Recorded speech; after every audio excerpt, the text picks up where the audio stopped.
Hi friends, don't forget to subscribe to my channel and like your video. Thank you all. Only Mazda could have made a compact SUV like the 2023 CX-50. It's a new take on a familiar Mazda formula, offering buyers something slightly different when the CX-5 doesn't hit them quite right. What makes us so uniquely qualified to review the 2.5S model is the extensive time we've spent with our 1-year 110-50 turbo test SUV. We set out to discover whether we'd have buyer's remorse after saying no to the turbocharged CX-50, or whether the roughly $5,000 in savings would validate our choice within the new Mazda SUVs lineup. Like other Mazda SUVs, the 2023 Mazda CX-50 begins with a 2.5-liter naturally aspirated i4 engine. Here, it makes 187 horsepower and 186 pounds-to-foot of torque. What you miss by skipping the turbo is that variant's 227 horsepower and 310 pounds-to-foot of torque, or 256 horsepower and 320 pounds-to-foot with 93-octane fuel.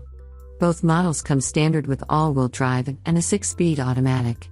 And in both cases, the transmission provides comfortable shifts in everyday driving but responds slowly during at-the-limit acceleration. The 0-60 sprint takes 8.5 seconds with the standard engine 2023 CX-50, performance that's either A or not quick enough depending on your comparative set. The CX-50 Turbo hits 60 a full 1.5 seconds quicker, and based on our time with that model, we wouldn't mind if even that variant was quicker.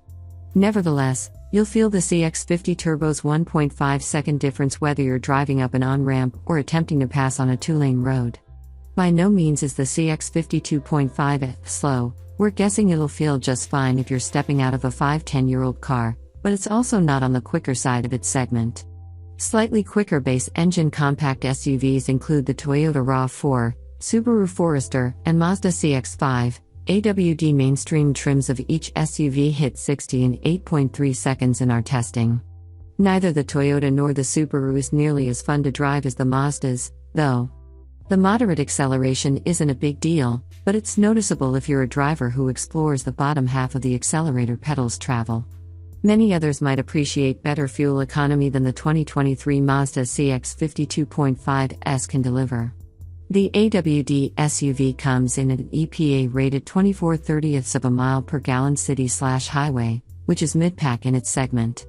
The 2022 Toyota RAV4 AWD is good for 25 to 27, 33 to 34, while the 2023 Subaru Forester gets 26-33 in most trims or 25-28 for the off-road Focus Wilderness model.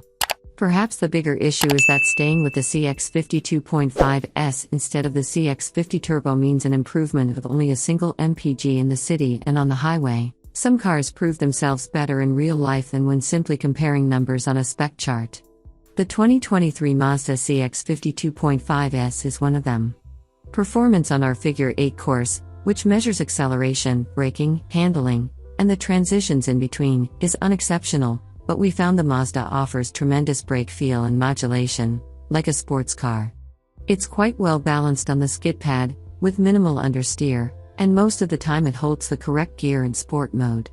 The SUV entertains on the road, too, though the suspension can come across as harsh, and a number of editors found the steering too heavy. Our CX-50 2.5 Turbo long-term test SUV steers and rides about the same.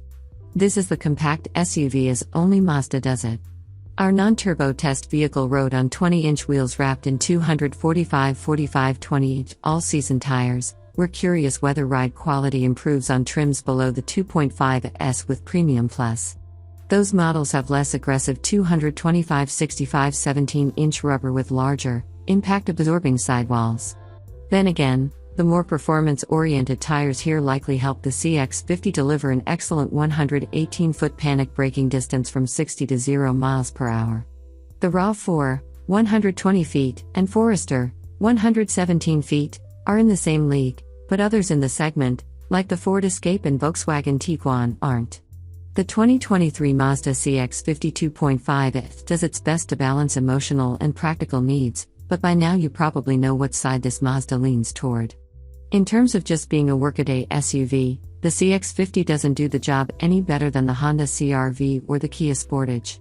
Granted, it has a little more panache and a little more style, but the CX-50 lacks the cargo space, comfy ride, and fuel economy to compete directly with the CR-V, RAV4, and Forester. Instead, it goes low. As in, the Mazda is noticeably sleeker and physically lower in height than those three competitors. The CX-50's interior has a few premium touches to also make you feel good about your choice, especially in the Premium Plus trim. It's not enough that you'll confuse it for a luxury vehicle inside, but it's enough to occasionally induce pride of ownership. At the CX-50 2.5S Premium Plus nearly $40,000 as tested price, you get most of the best features without having to go turbo. The Bose 12-speaker sound system, heated and ventilated front seats, panoramic dual-panel moonroof, 10.3-inch infotainment screen, and choice of black seats with tan contrasting inserts, or vice versa, are all part of the trim's offerings. Not spending more on the top-of-the-line turbo model means you don't get a 360-degree camera system and traffic jam assist, two features we liked on our one-year 110-50 turbo test SUV. That loaded model also gets rear cross-traffic braking, as compared to the rear cross-traffic alert on other CX-50s. All are good to have but not necessarily worth thousands of dollars to get as we approach true luxury SUV prices, so in the end, Mazda makes the CX-50 decision easier. The standard 2.5S models totally lack the 2.5 turbo model's satisfying added oomph, no surprise there. True, the regular 2.5S lacks a sizable fuel economy advantage, but the standard engine model is otherwise worth your time. Although our 2.5S Premium Plus test SUV doesn't come cheap, it retains just enough of the trademark Mazda design and feel to make it worth considering. So unless you spend most of your time dipping deep into the accelerator pedal, accepting less speed is worth it to save some money.